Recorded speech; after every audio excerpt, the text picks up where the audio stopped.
anti-Semitism. The Jews had a lot of anti-Semitism with the Arabs, but the Arabs are also Semites. Exactly. Right. Yeah, That's right. And you can see here that there's some repetition. There is, and we're not going to go into all the details here. This was really for Parashat Bereshit. Cain and Hevel. Where are Cain and Hevel on the chart? Cain and Hevel, they are in. Hevel is, yes, with Adam, from Adam and Chava. Right. And Hevel, of course, was killed, so there's no children left. And the third child was Shet. Shet means foundation. There is in Jerusalem the Temple Mount. And in the center of it now, what is there? The mosque. It's actually not a mosque. Yes, not a mosque. The silver dome is a mosque. Golden dome is called the Dome of the Rock. What rock? What rock? Shtia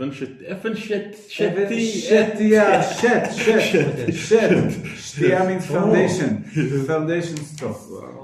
Tradition tells us that was where God created the world, from this foundation stone. In any case, the word Shet means foundation. That's the name of Adam's third son. Cain's chain got, of course, destroyed with the flood. Whereas Noach is a continuation of the chain of Shet. I have a friend whose name is Seth. It's his English name. People still use the name Seth. Not so much in Hebrew. In Hebrew, his name is Shraga Feivel. It's a Yiddish Aramaic name. But Seth. Enosh, Canaan, Mahalalel, Yared, and Chanoch. Here they call it Enoch, Hanoch, Enoch. People call that today as well. Believe it or not. Who lived the longest life of anybody on the face of the earth? Methuselah. How long? 987 or 78. 964. 994. Grab a Tanakh for us, Stephen. Yes, something like that. 69. 969, you say? 969. 969. It could be. I think it might. Yeah. Let's see. Think also. End of the book of Bereshit. Book of the Parsha Bereshit. Methuselah 969.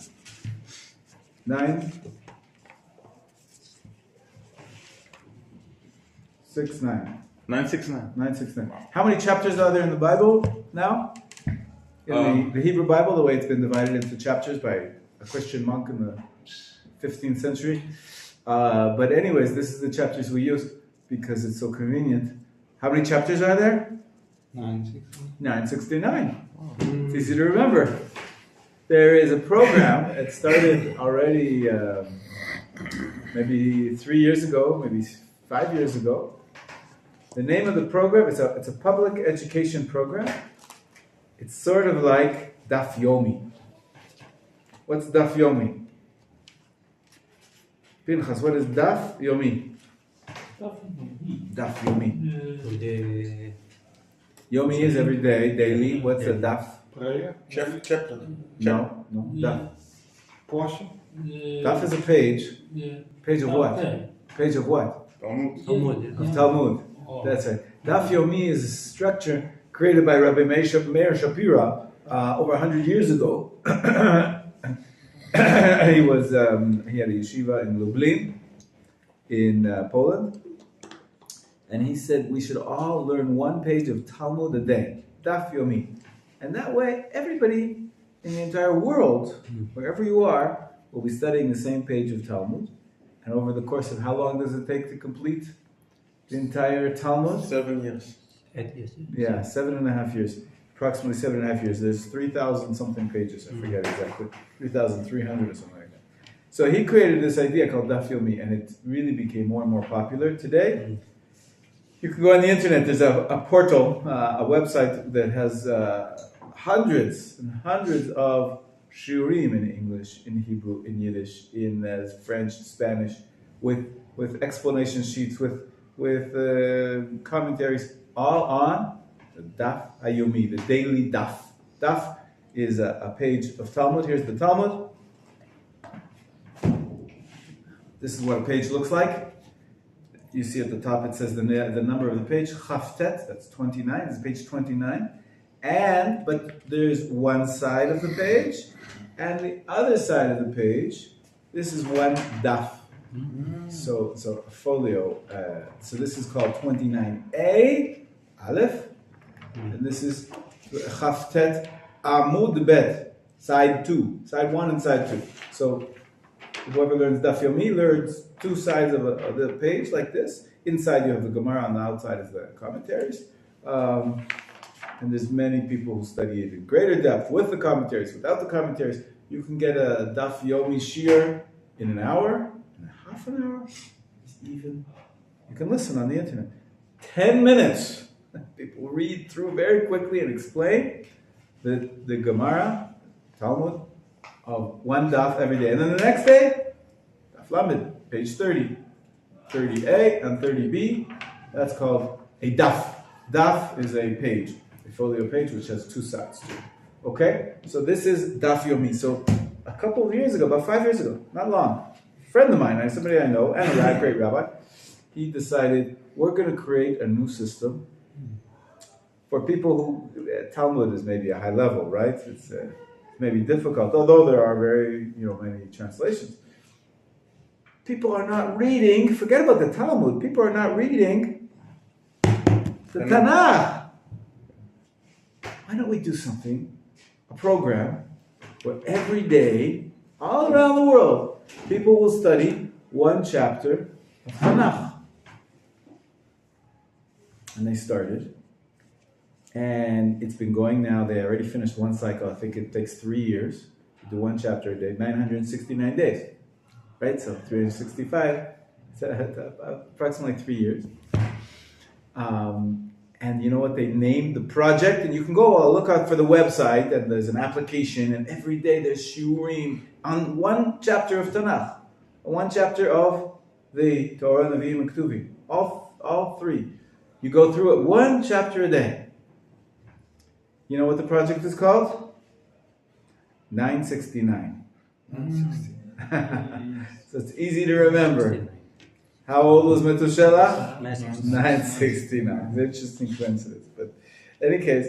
so the difference is, we talk about the daf, and when we are looking to the pages, amud, nachon? Correct, yeah.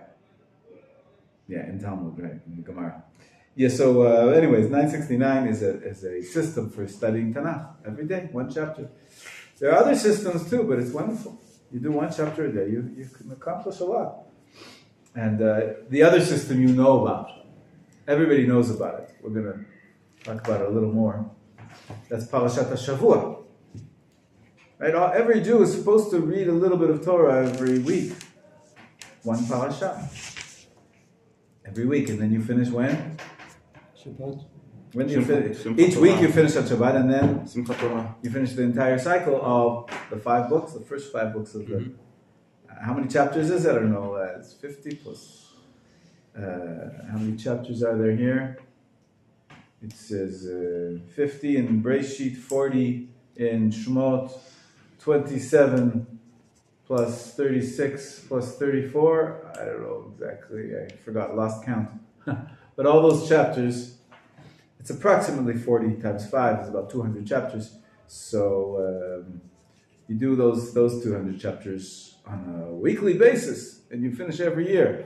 So there's another system which says, okay, Parshat HaShavua, the first 5 books you're going to be doing with Parsha. You don't need to put that in the 969.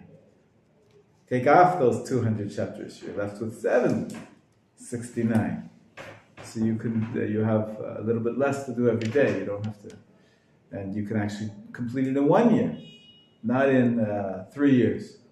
So there's many different systems for dividing it up, but the concept of having daily study is a wonderful one. In any case, let's go back to the genealogical table number 1 that I said that I just gave out to you.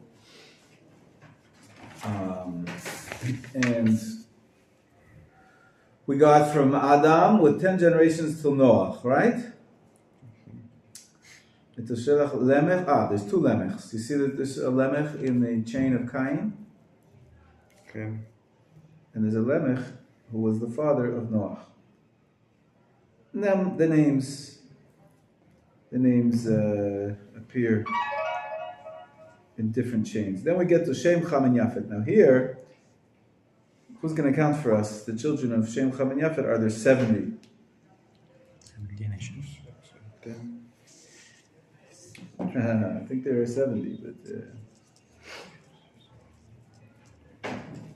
And at the end, the grandson, or great-great-grandson of Shem was Peleg. What does the word Peleg mean? At the bottom of your page, you're counting. Okay, keep counting. To divide? To divide. Excellent. That's right.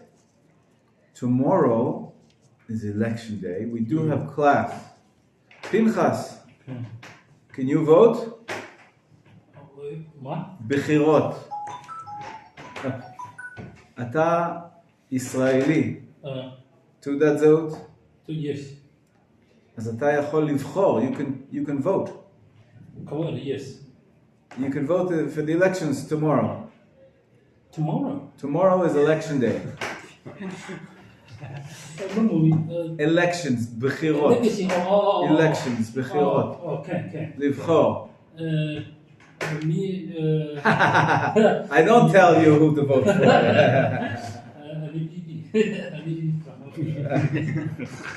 I think you should vote for a religious party, but you know. Shas. Not my favorite, but too much corruption there. Beit Yehudi, I think, is my flavor. Beit Yehudi, the Jewish home, but the letter Bet. But you vote whatever you want. I can't tell you what to do. You can vote? Of course. You vote as well. Okay. The rest of us are not, but it doesn't take very long. We still have class. We have class tomorrow. Yes, you. Yes, you. Machar. Go vote before class or after class. It's a whole long day. You don't have to do it between 9 and 11. Okay, yeah. And take the public transportation. For free. That's right. You can travel everywhere. Yeah. Oh, it's free. Tomorrow, when they know who's the president or something like that? The prime minister. You don't really know for many months. Many months. You'll know the results of the elections. They announce them, the estimate at 10 p.m. Before 10 p.m. all the voting booths close, and then on the news they announce who they expect to have won. It's not precise until the next day because they still counting a little bit, but then that's just the beginning. Because most times one party does not gain more than 50%. Right. So that means they have to make a coalition. And that could take 3 months, 6 months, 5 years. We don't know really what's going to happen next. But by 10 p.m. tomorrow night, we'll know how many members of parliament they're going to have from each party. And we'll be able to try to figure out what kind of coalition they can make. But anyway, what is each party called in Hebrew? You said Shas, I said Beit Yehudi, you said Likud. Each one is called a political party. In Hebrew, it's called close. Miflaga. From the word Peleg. Miflaga. Miflaga is a party, a group. Opposition? Opposition, something, a different word. There's each group is divided up different from the other group. So that's why it's called a portion, a separated portion, separated party, etc. It's a group, a political party. So it's called a miflaga, from the word Peleg, who was the great-great-grandson of Noah. You see that? Noah, Shem, Arpachshad, Shelach, Evel. Evel, have you heard of Shem and Evel? Our tradition tells us that there was a yeshiva. There were traditions. Noah was a prophet. God spoke to him. So he must have had some teachings, some moral teachings, maybe some spiritual knowledge, which he gave over to his children. To who? Shem. To Shem. But we're going to see that, that's the line that continues to Abraham. That's what we focus in on, the line of Shem. The Torah focuses in on the rest of the Torah is the story of Shem and his great-grandson Evel. You see Evel? The other grayed out box. And his son Peleg as well. So Shem and Evel, our tradition tells us that they were spiritual leaders like Noah, following in the footsteps of Noah. By Peleg, something else happened. What happened? The earth divided. Oh, Peleg. The division. What happened by the Tower of Babel? They all tried to get together and build a tower, and Hashem wasn't happy with what they were doing. Our tradition tells us they were maybe fighting against Hashem, trying to replace him.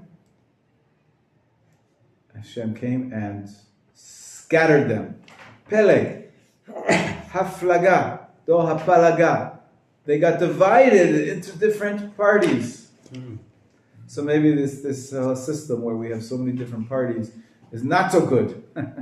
Well, we should have unity, not division.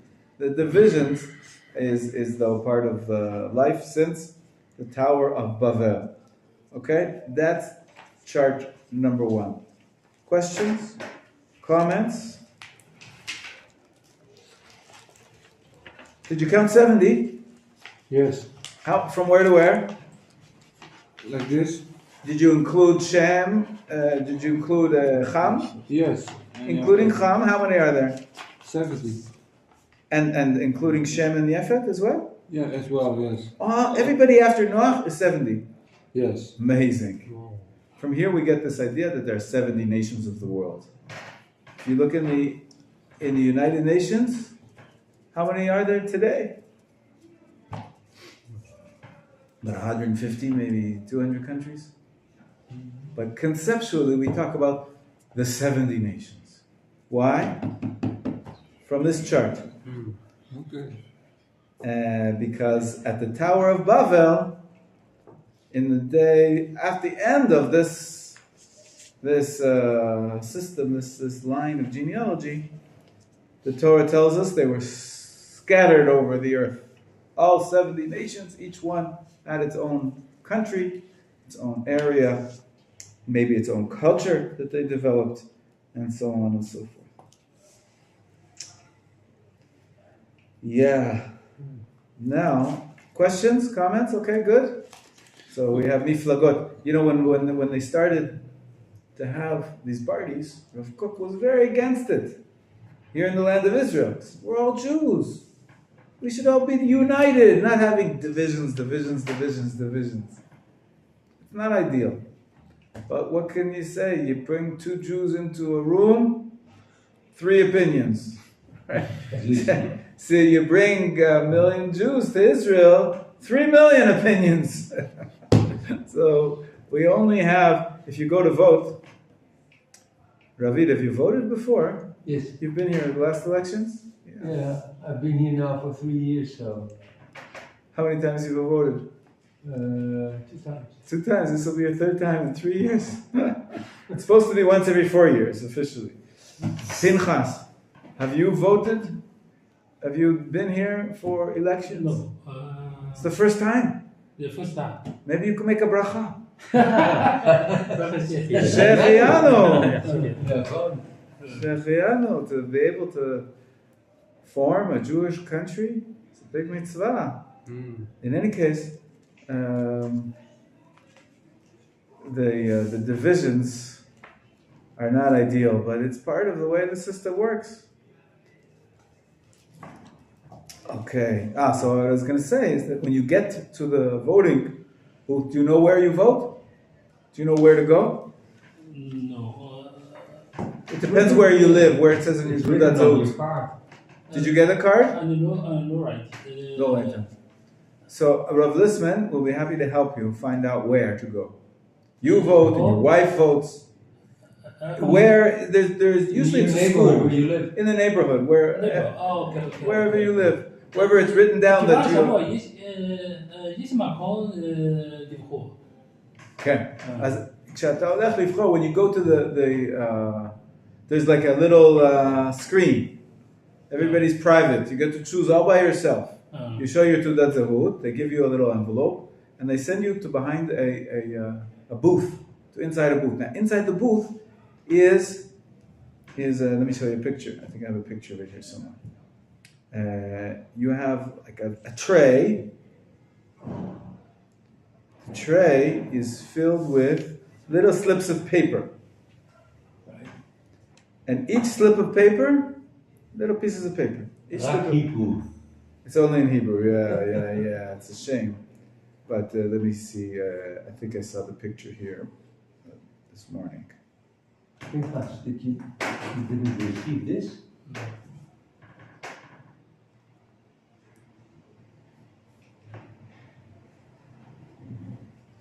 You see what this is?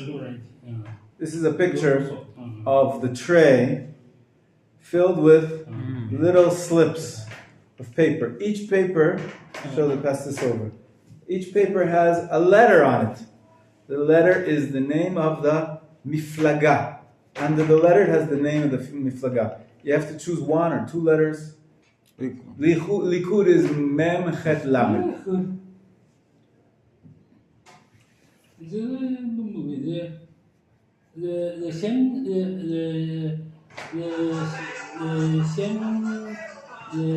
של המפלגה.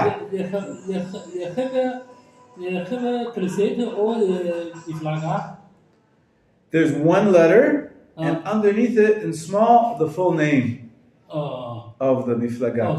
So the letter, for example, the miflaga, Abait HaYehudi, the Jewish home, its letter is Bet. So you'll see a little piece of paper, slip of paper. It'll have the letter Bet, and here it'll say Abait HaYehudi. Okay? And you have another piece of paper that says, what does it say? What does it say? Shas. And here it'll say Hitachadut HaSfaradim, whatever its official name is. People don't even know its official name, they just know the letters. Remember I taught you what the letters, why they chose those letters? What is the Shas? They had to choose a letter, right? Because there's another Pentek called with the letter Tet. This is called Tzionut Elatit. And then there's another slip. We'll have three letters. Mem Chet Lamed. What's Mem Chet Lamed? That's the Likud party. Bibi Netanyahu. Right? So you have to know your letter. The same miflag. Otiyot. Otiyot. Everybody gets to choose one letter, or two letters, or three letters.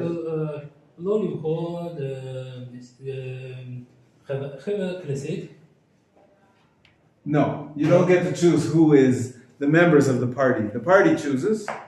Each party chooses their own list, Reshima. And maybe sometimes it says who's the leader. Like this will say, Likud with Binyamin Netanyahu, right? And Beit Yehudi will say with Ayelet Shaked, right? Sometimes they have that. So you have to know what your letter is of that party. You don't choose by name of the people within that party, right? Each party will have, a list but that you have to know who the people are. If they get 4 seats, then the first 4 people on the list become members of Knesset. In any case, why did they choose the letters Shin Samech? Ha'itachadut, Hasfaradim, the gathering of the Sephardic Jews, something. There's a long name for it. Why do they call themselves Shas? What is the Shas? I taught you that in another context. How many? There's 6 orders of Mishnah. By the way, the Mishnah and the Gemara follows the same system. So, what's 6 in Hebrew? Shesh. Right. So, Sha, and what's orders in Hebrew? Seder. Seder. Shisha Sidrei Mishnah. The 6 orders of the Mishnah. You see the first 2 letters? Shin and Samech. Many times we call it, the Talmud is called the Shas. Shisha Sidrei, the 6 orders. So it's an acronym of the first 2 letters of the word Shisha and Sidrei, the 6 orders. And so they said, we're telling people that we are associated with Torah study, right? With the Shas. We are a religious party. Smart, right? Understand? Yes. But that's in the letter Bet. Well, it looks like a bait. First word of bait. Bait Yudi. Maybe that's why they chose that letter. Every, tet, I don't know why. Maybe Tov. I don't know. But Tzionut Datit, there's no tet in there. I don't know why. But that's tradition. An Israeli idea. But every party has a different letter. Where we find Itamar ben Gvir? Tet. It's 10? Tet. Ah, Yeah, this time. this time. This time. Last time he was in a different party. It's very popular. Who's mem? There's no mem? Mem? No mem that I know of. No mem that I know of. But I don't know them all off by heart. Some people know them all, right? So, miflagot. Each one is a miflaga, a party. Comes from the word pele. Okay? And how בישראל, כמה מפלגות? it's funny. You saw the picture. I think there are 40. איפה? 40. 40. וואו, זה... 40. How many get in? Only about 10 or 11. Because you have to have a minimum amount of a million votes. I don't know, a couple 100,000 votes. I don't know exactly how many.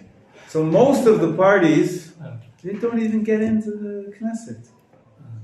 There's only 10 or 11 the most popular parties get in. But all the other 20, 30 parties, they're just trying to get in, but they don't have enough support. There is a party, a miflaga, they call themselves the Pirates Party. You know the pirates on the seas? You know, with the patch on their eye? It's a joke. But every time they make themselves a party and they pay money, and some people vote for them. So it's a way of making fun. Yeah, it's a way of making fun. Because they don't trust any of the politicians. The politicians are many times not trustworthy. Tov. So we are supposed to give our vote to a religious party. Yeah, it's complicated because sometimes a religious party, people on the list are not all religious. And you have a non-religious party where the people on the list are religious.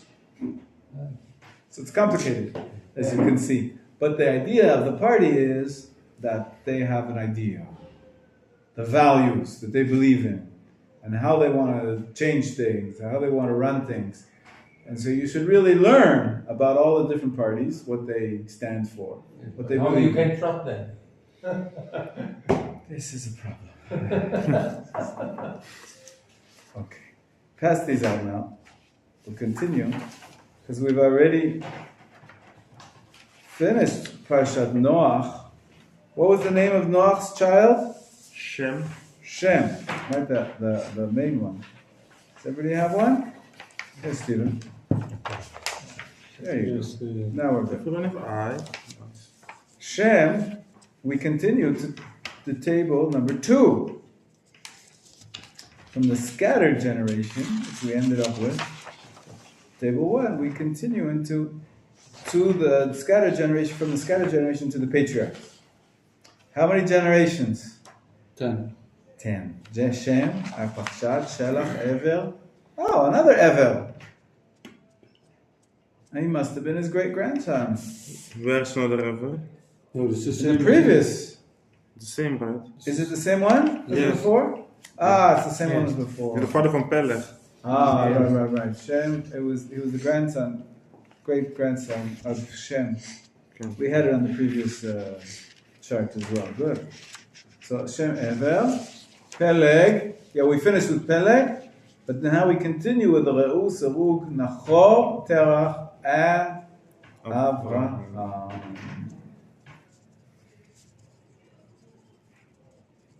And we start to him, and he went towards Canaan, but he didn't make it. He went to Haran, and he stayed there. Only Avraham, Hashem came to Avraham and told him, leave, continue, go to the land of Canaan, and I will make you into a great nation. And the rest of the Torah is the story of Avraham, his son, Yitzchak, and his grandson, Yaakov. You can see that Abraham also had another son by the name of Ishmael. Is he on the chart? Yeah. Where? All the way on the left. It's fascinating. Because Sarah, he gave Hagar to Abraham. That's right. Hagar was Abraham's second wife, sort of. And he had a son called Ishmael. It's all the way to the left. You see that? Mm-hmm. Yes. How many children did he have? Totally? Ishmael. Count them. 12. 1, 2, 3, 4, 5, 13. 6, 7, 8, 13. 9, 10, 11, 12. 13. 13. Well, the last one is actually Daughter. a daughter. So there's 12 sons. Wow, we know that number. Who had 12 sons? Yaakov. Yaakov. You see, this is something that you have to learn. To be Jewish, you have to know how to wait. Avraham had a promise from Hashem to make him a great nation. What's the number of a great nation? The number is 12. 12, it represents to us multiplicity, a lot. And what was he expecting? Avraham wanted to have from his wife Sarah 12 children. What did he get? One son. Big fat 0 for a long, long time. Right? And so they had the idea, maybe we'll take Hagar, and they had Ishmael, and he had 12 sons, 12 grandchildren from Abraham on that side. He thought maybe that's it. Maybe that's Am Yisrael. But we know that Hashem said, no. Send them away. Ishmael was sent away. That's not going to be the family that continues the chain of Abraham. But Yitzchak will have 12 children. Did Yitzchak have 12 children? Mm-mm. No. How many did he have? He had 2 sons. 2 sons. Can you find them? Mm-hmm. Yes. Where? And then Esau. Yaakov and Esau. How many children did Esau have? 8. 8 sons, right? Well, you see here, lineage. if you count the sons and the grandsons together, you get to the number 12 as well. All right? You can see the bottom line is 4 plus 7, that's 11. And I guess you count one of the parents, so you have 12. It's approximately 12. Esav, let's say from his wife called Ada, the Hittite wife, he had, Eliphaz and Reuel, 2 sons, and then he had 11 grandsons. So it's 12 or 13. Wait, 12 or 13? How many children did Yaakov have? 13. Actually 12, but then Yosef had 2 sons, Menachem and Ephraim, which became counted as if they're sons, right? But with the daughter Dinah, 13. With the daughter, Dinah, of course. No, but we're not counting the daughters here. The Torah doesn't usually count the daughters. In any case, Yaakov had 4 wives, but Yitzchak didn't have 12 children himself. He only had Yaakov and Esau. The grandchildren, already Esau has the children and the grandchildren, and Yaakov, it's not on the page. We get the next page. I don't know if we have it here. I do have the next page. That's not. That's for next parsha. Should I do it now? Should I give it to you now? Yes. Yeah. You Preparing for next parsha. preparing for next parsha? All right. Yafeh. And here, what you have to know for this parsha though is who's Avram's, who was Yitzchak's wife, and how did Avram find Yitzchak a wife? To Eliezer. He sent Eliezer to Haran, right? And who did he find? Who did he find as a wife? Rivka. You see Rivka in the right-hand side? It's a grayed out box. Yes. She was the daughter of Betuel, who was the son of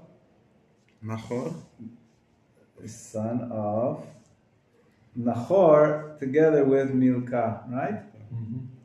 Milcah's a man or a woman? Milcah's a woman. It's also. Right, and it sounds like it was his sister, maybe. Maybe it was his half-sister. Niska and Milcah were the 2 women, the daughters of Haran. But were there 2 Harans or 1 Harans? There were 2 Harans, actually. Okay. You can see there's Haran at the top and all the way on the right-hand side. Yeah, okay. Because Where yesterday, Lot was the son of Haran. because yesterday we heard that maybe Lot was also the brother of Sarah, but she probably from other Haran then, descendant of. It's complicated. There's different ways of understanding it, but Abraham had another 12 children. You know where? Yes, From where? with Keturah. Keturah. You see to the right of Abraham, Sarah, and then Keturah. Some people say Keturah was Hagar as well, same woman. But anyways, on the face of it, it says that Hagar had with Keturah 6 children and another 6 grandchildren, or 7. That's also 12. Right? 7 plus 6 is 13. Zimran, Yokshan, Medan, Midian, Lishbak, Shuach. You see that? All these names, of which later on became nations. The nation of Midian comes back later on. The nation of Aram, the great-grandchild. They all are nations that are Semitic nations in the Middle East, in our geographical area. In any case, this was a useful chart, don't you think? Yes. Helps you understand what's going on here with Abraham. And again, the idea that having 12 children was a promise that God gave to Abraham, but he didn't have 12 children from Yitzchak. He had them from Ishmael, he had them from Hagar, but not from his primary son. He had to wait until Yitzchak, and then until Yaakov, and then to Yaakov's children. Yaakov's children is chart number 3. I'll give it to you now. We'll be ready for next week. Okay?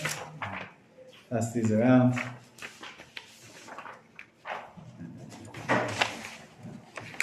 Now we're on to chart number 3.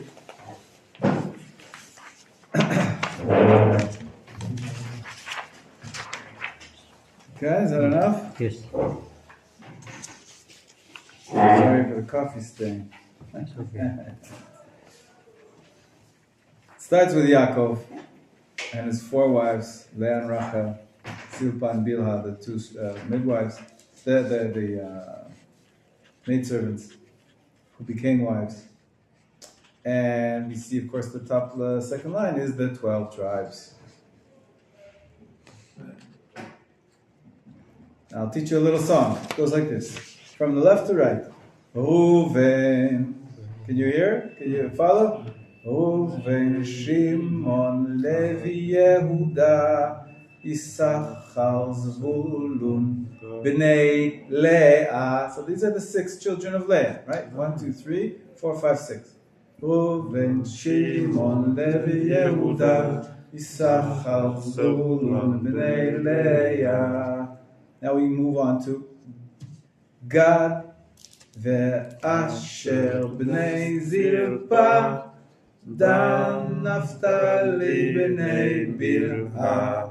Again, Gad ve'asher b'nei Zilpa, Dan Naftali b'nei Bilha. Ulerachel shnei banim. Rachel had 2 children, Yosef ובנימין ובסך הכל רואים שהיו, we can see in the sum total, 12 שבטים, 12 tribes. Nice little tune. Nice. Remember the names of the 12 children of Yaakov? One more time. Yes. Reuven, Shimon, Levi, Yehuda, Issachar, Zvulun, Bnei Leah, Gad ve'asher b'nei Zilpa, Dan Naftali b'nei Bilha, ulerachel shnei banim, Yosef ובנימין, ובסך הכל רואים שהיו 12 שבטים. Cute. Of course, later on the Torah tells us, count them, all the descendants of Yaakov. We say that we are the nation that is to be the representative, the leader of the entire world. What does it say in the book of Micha? We say it every time we take out the Sefer Torah. Ki mitzion teitzei Torah, udvar Hashem Yerushalayim. The pasuk says that all the nations will come to Jerusalem to learn from us, to worship with us. 70 nations. So, if you count all the descendants of Yaakov, there were 70 descendants. The Torah lists 70 descendants who went down to Egypt. Right? You know, the Yaakov and his sons and their grandsons, they all went down to Egypt, and there they became a great nation of 600,000 people, right? Mm-hmm. Did you count 70? Without the women, right? Don't count the women. I mean, the truth is the Torah does count the women, at least some of them, like Yocheved. Okay, I'm going to count the right-hand side. So if we include the wives too, Yaakov and his wives, 1, 2, 3, 4, 5, 6, 7, 8. Yosef we can't count, he was there.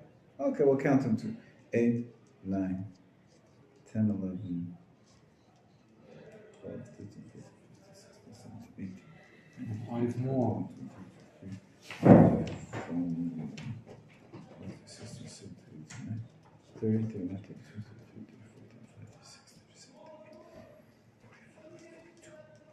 yeah, I have 42 on the right hand side. How many do you have on the left hand side?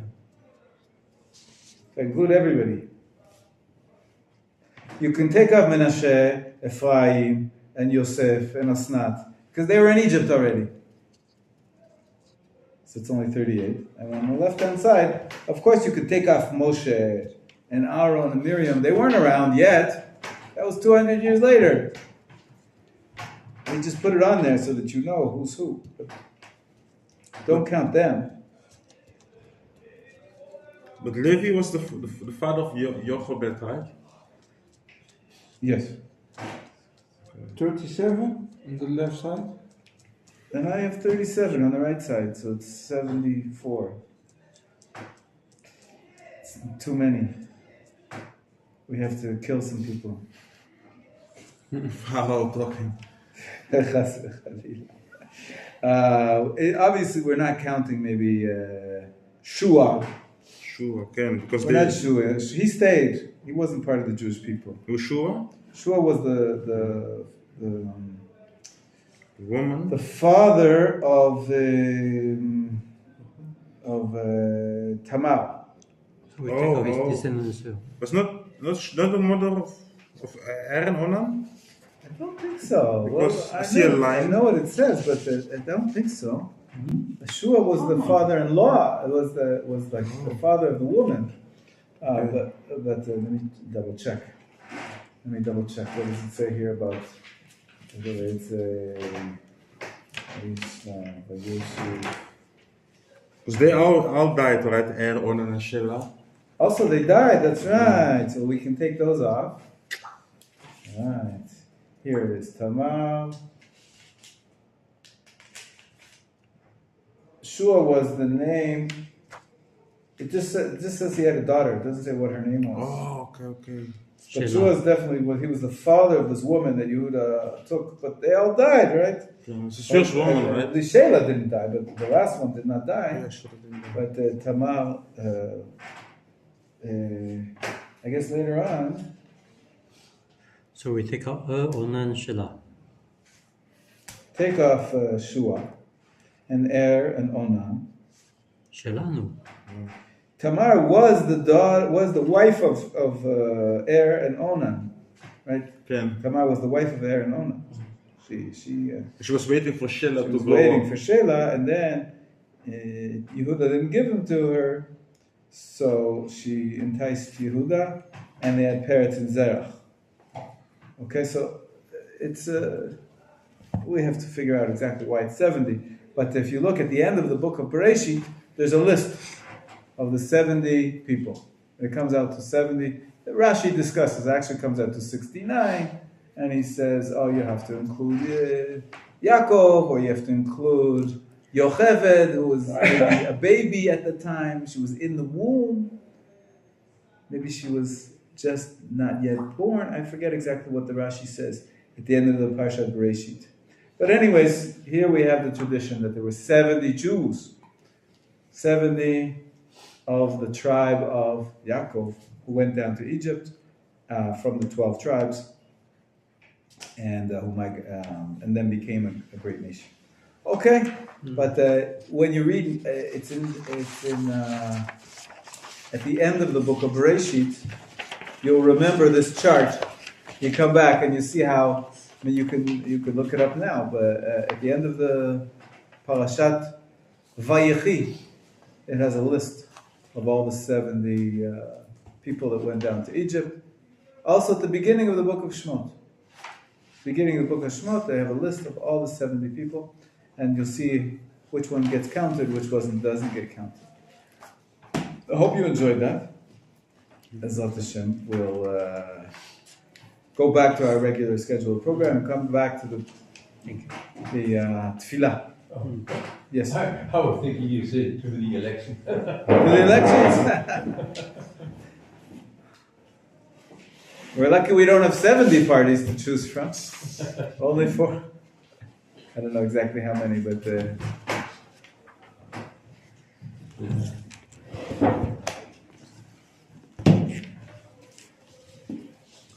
it's okay. Okay, you're not expected to remember the 70 nations, but the 12 tribes.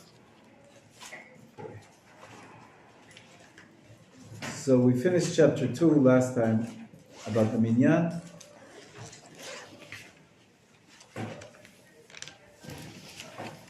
We move on to chapter 3.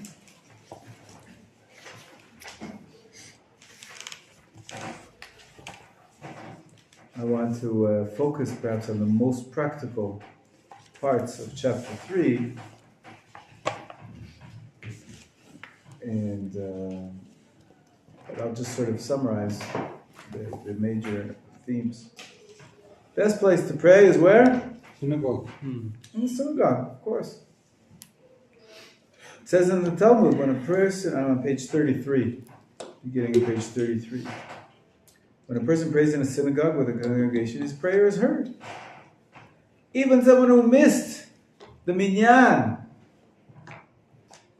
It's a mitzvah to go to the synagogue by yourself and pray in the synagogue, since it is a permanent and special place of holiness, where prayer is more accepted.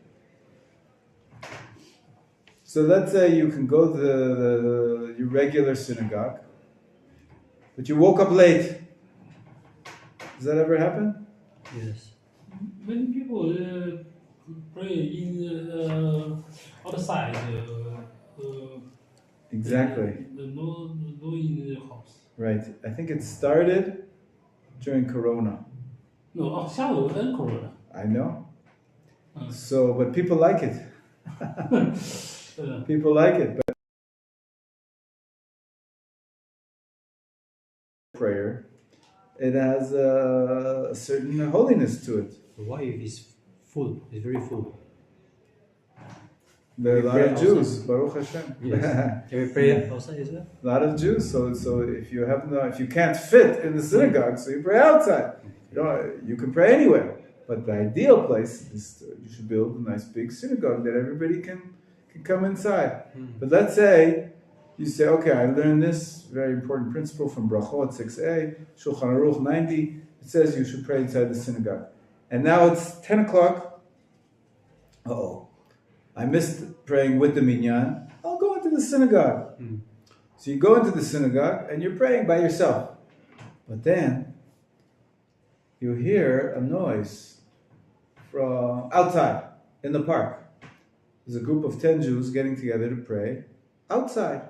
They say, we don't want to go into the synagogue. We like the trees. We like the wind, the air.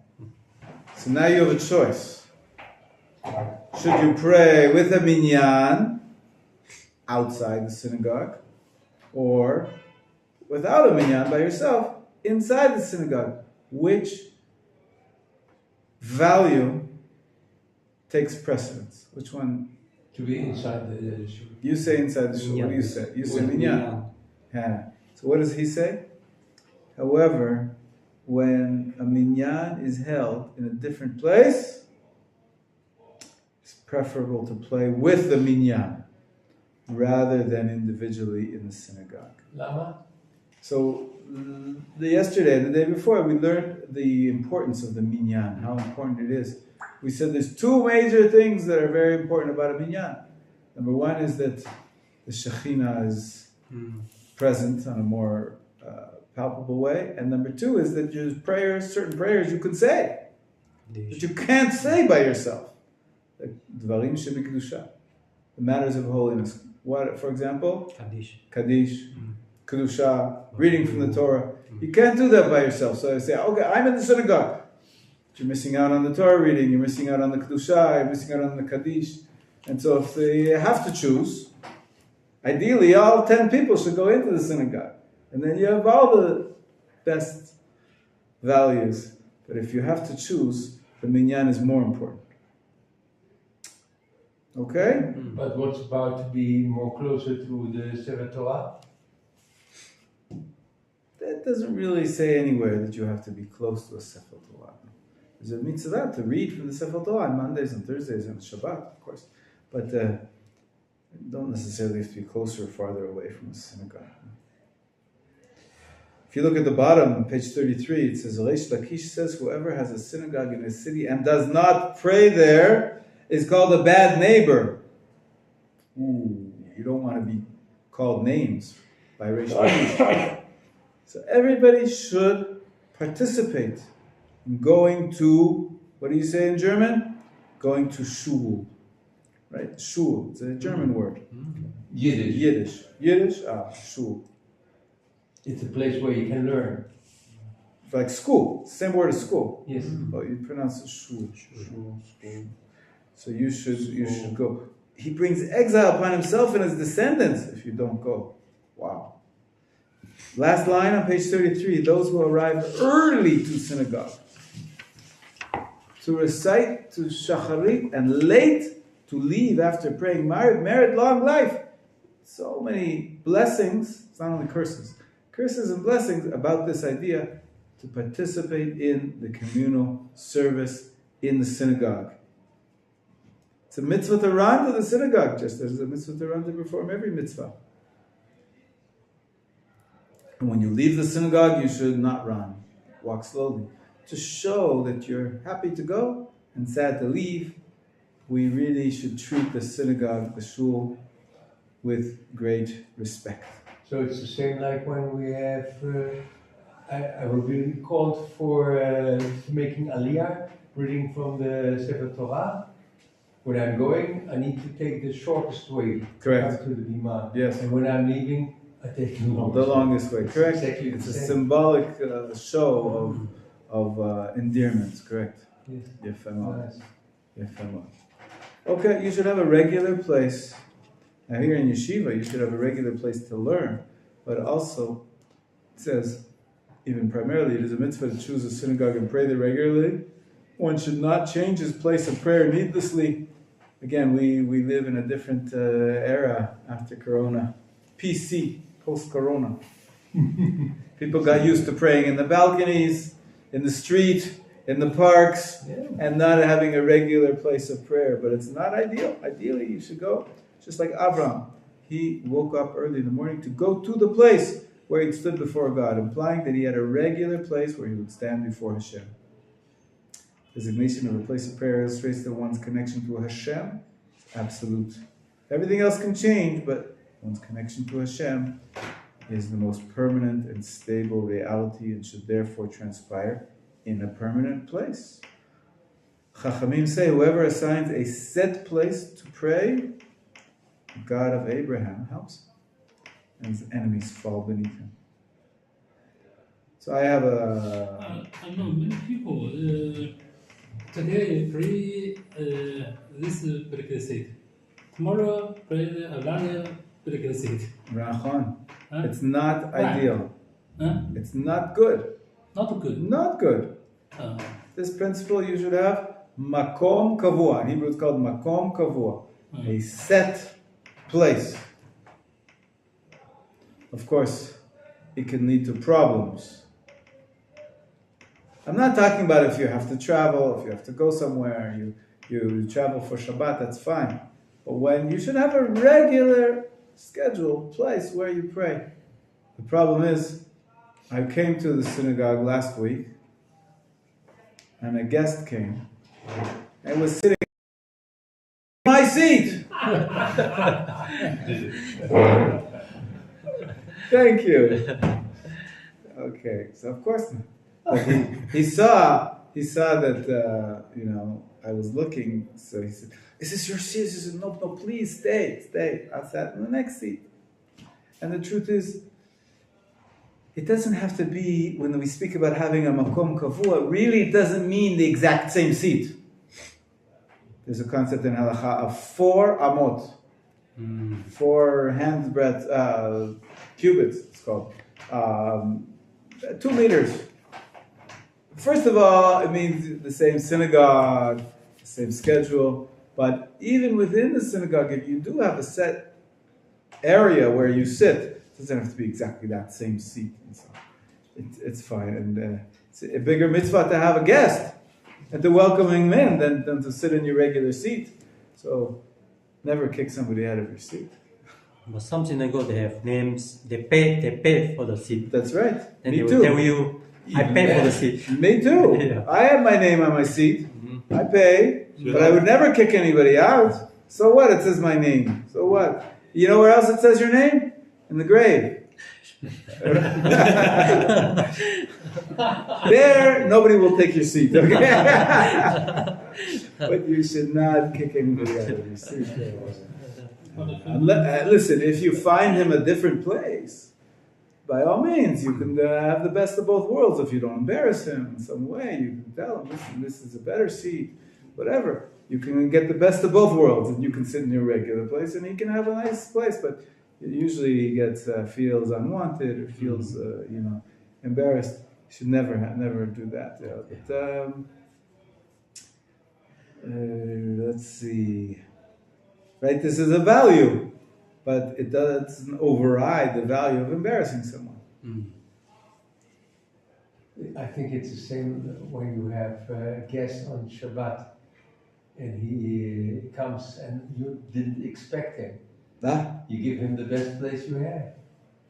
And very eat nice. a drink, Very nice, and it's a big mitzvah. Yes, it's very nice. There's a story in Tekoa. There is a family that has, so there's an American husband, and the wife is a Yemenite. Okay, American and a Yemenite. And their names are Avraham and Michal. And so they invited somebody for Shabbat. And they came on the bus to Tekoa, and they didn't know where to find them.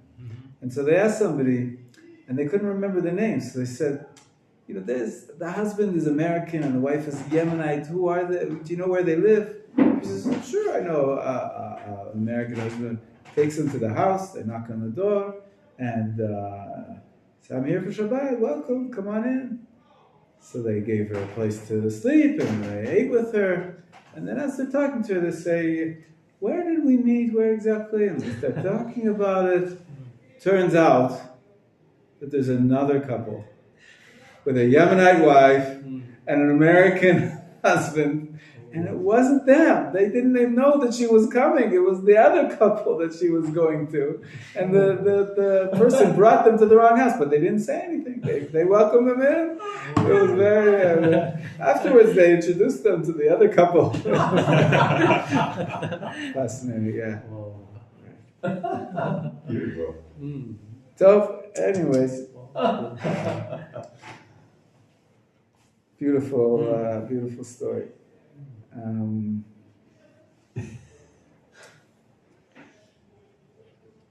Take a look at the top of page 35. This is for Pinchas, right? The mitzvah, top of page 35, the first paragraph. The mitzvah to establish a set place to pray does not obligate a Jew to live his whole life in the same location in order to continue praying in his designated seat. Don't take it to the extreme. Rather, if a person needs to move to another home, or thinks he may be able to pray with more kavanah in a different synagogue, he should change his place of prayer and choose a new regular seat for himself. So, it's not an absolute law that you always have to pray your whole life in one place. The concept is it should be some set place. It enhances kavanah, it shows respect, it shows that this is something stable in your life, and it gives it, it's also it enhances kavanah. In my house, sometimes I pray at home. I'm too late to go to shul, or I don't feel well, I don't go to shul. So I have a few rooms in my house. It's best to have a set place where you pray when you're at home. One room. Some people have a little study where they can study and pray. And my house, I built for myself a couple of years ago. It's a fun project. I built myself a stender, like that. I built it out of wood. And so I have it. You did it by yourself? Yeah, by myself. You didn't ask him? I didn't ask Eitan. I didn't know Eitan was a carpenter. I just did an amateur job. But I like it because it's my own. Of course. Made by your own hands. Made by my own hands. So I have that in one corner of the house. And whenever I do pray at home, I go to the standard. Beautiful. And I have a regular place. It's not. I also have, of course, a regular place in shul where I paid money and have my name. I didn't want my name on it, but they put it on.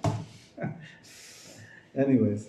To know to which one they need to send the bill. That's it. Right. Rabbi, can I say, let's say, every Shabbat, I like the service of this synagogue. Then I go here. But the Shabbat or any other prayer, I go to another synagogue.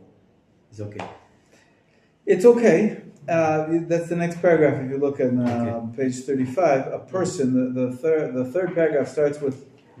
It says a person who needs to recite Shacharit in one area, Mincha Marav in another, and designates one place to pray Shacharit and a different place for Mincha Marav, is still considered one who has established a place for prayer. Similarly, one who needs to designate a place in one synagogue on Shabbat and another on weekdays is still considered establishing a place for prayer. So you don't have to get crazy and say, well, I can't move, I can't go to a different synagogue. Let's say you want to enjoy the singing on Friday nights in one shul, and then in the Shabbat morning, once you get up early, you want to go to an early service, and or the opposite, you get up late, and you want to get a minyan somewhere else, you can go to all these other places. But there is a value to having a regular place of worship. I see this here. We have here the playground. We have some synagogues, and sometimes I'm going there. Sometimes I'm going here to the Machon, and so many times I see the same people. Sometimes coming here to the Machon, sometimes this shoe, then other. They change all the time. They don't have a regular place. Me too. Why? I am guilty of this. I'm not so good at being every day in the same place for Shacharit. Why? Well, I'll tell you. I have excuses, but it's not ideal. I accept your comment, and studying this makes me rethink my ways. Really, I should have a more set place where I go every day. That's ideal. One of my excuses why this turned out was, I have many reasons. One is the timing changes. The place where I would usually daven, they davened before sunrise. Because, now it's already okay. So maybe I should go back there. Another reason is traffic. Sometimes when there's bad traffic, so I drive into Jerusalem and pray here. Other than praying in Tekoa before I drive. If I drive later, there's more traffic. Sometimes it's the opposite. And then sometimes, what's the other considerations? In one of the synagogues that I pray, I get annoyed by the people. Sometimes. Why? I don't know, maybe I'm a little bit too particular. Maybe they go too fast. One place, there's one guy who's the Chazan. Before I even open the Siddur, he's finished. Thank you so much you say that. Of course. I have the same problem. You have the same problem. So, I want to daven there. I want to make that my regular minyan, but I find myself so unhappy. So I go elsewhere. So, it's complicated to really find the right minyan for you, at the right time for you, at the right pace for you. And in terms of traveling, I travel in the morning. So I'm not so good at being steady and having a set place. The place where I have the most set place, the stender that I built. But then I miss out on a minyan, of course. In my home, I don't have a minyan, so I try to not do that as much as possible. It does happen. If I'm very, very, very tired at night, and sometimes it's already, there's no minyan in Tekoa after 9 p.m. For Mariv. So I was busy before. I didn't get a chance to daven Marvin. Now it's 9:05. I have no choice but to daven at home. In Jerusalem, you can have minyan till midnight and beyond.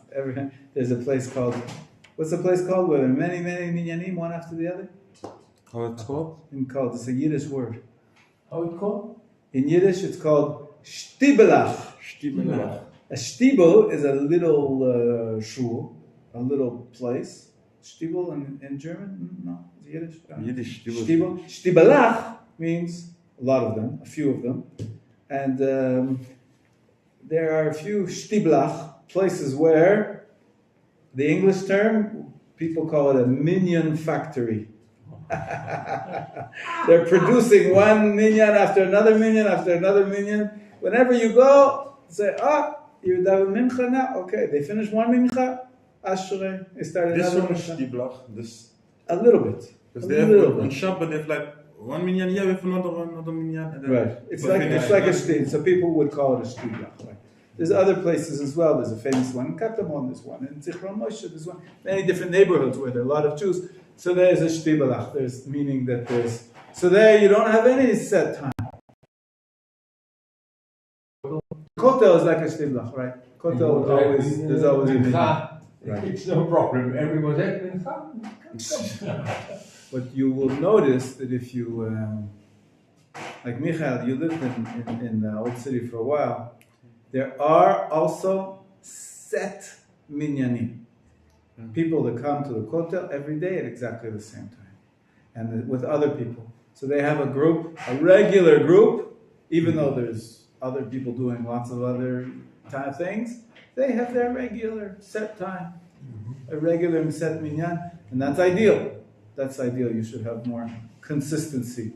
But reading this now, I have to rethink and try to do better. I have many, like I said, I have many excuses. But, in the end of the day, why should I use excuses? But the main thing is you do all the prayers. This is the most important. I do say 3 times a day the prayers, of course. And I try to have kavanah, and I try to say them slowly, as much as I can, and otherwise I feel that why am I wasting my time? Did you ever If go? I'm just going to say the words, blah, blah, blah, blah, you have to fulfill your requirement, but I try as much as possible to have kavanah and to pray with meaning, with feeling, because I don't want to waste my time. Did you ever go in the morning by train from one place to the other? Because I heard in the train when they have shacharit this time, they have a special place in the train. All the Jewish people come together and have the prayers. We spoke about it yesterday. Oh, really? In class. You missed. But we actually talked about it yesterday, right? We said there's a minyan bus. And there's a train that has a Sefer Torah. A fellow brings a Sefer Torah with him to work. It's in Bet Shemesh, nachon? Yes, from Bet Shemesh to Tel Aviv, they have a train there. Yeah, amazing. So that's a form of being set while you're traveling. It's a combination of being in one place, but it's a place that moves. So it's a little bit confusing. But Tov, Bezrat Hashem, you live a longer life if you don't jump around too much. If you have set schedule, it's very healthy for you, I think. Having a set schedule is good for your well-being. Bezrat Hashem. Now that the time changed, I can go back to a more regular minyan, and it's after sunrise. Till the last month or two, the relevant minyanim that I would go to were all praying too early. And so I allowed myself to separate from them more so, because it's not ideal to pray before sunrise. So, but really now I should be more regular, go back to choose which minyan I want to go to on a regular basis. have a set place for prayer. And if anybody sits in my seat, 那么还有一些slichot. Slichot, we had in Elul and Tishrei. We don't have any more slichot. Before Yom Kippur, we had slichot. Not now. Tomorrow. Oh, you asked me. Good question. Okay, so we'll take 2 more minutes and we'll ask. There is a custom that after the 3 festivals, Pesach, Shavuot, and Sukkot, apparently the way it started was that the rabbis felt that maybe people went overboard. There were parties and maybe got a little bit too loose and maybe did something wrong on the festivals because of all the partying. And so they established, after each one of the 3 festivals, we're going to have 3 days of fasting. It's not an obligation, but it's a tradition, very, very old tradition. It's called Bet Hey Bet, because the 3 days you fast is Yom Sheni, Bet, today's Yom Sheni, Hey, the Thursday following it, and the following Monday as well, Bet Hey Bet. So on Monday, Thursday, and Monday, they would fast and say slichot on those fast days. Nowadays, most people don't fast. Some communities do nothing. Some communities keep this tradition, and on the Monday and the Thursday and the Monday following Sukkot, they recite slichot. They recite slichot like the people fasting. It's a way of maybe doing teshuvah in case something wrong went on the festival because of too much frivolity or joking around. Maybe there was something that you have to do teshuvah for. So yeah, there are some synagogues where they recite the slichot, the Monday, the Thursday, and the Monday, after Sukkot is finished. The first time you get a chance to have a Monday, Thursday, Monday in a row without any other holidays and without anything. So that's what you're referring to, the slichot. It's called behab, bet hey bet, behab, slichot of behab. It's in the sidurim. You can find it in the back of some sidurim. They say slichot behab, bet hey bet, slichot for after the 3 festivals. Okay? Yeah. So the most communities don't do it at all, but if you happen to daven, it doesn't hurt. It doesn't hurt to do tshuva, to say vidui. It doesn't hurt to pray to Hashem, hear our prayers. It's good to think about your ways and get serious. All right? So we'll stop here. Thank you for reminding me, Pinchas. You asked me at the end of yesterday, and at least today.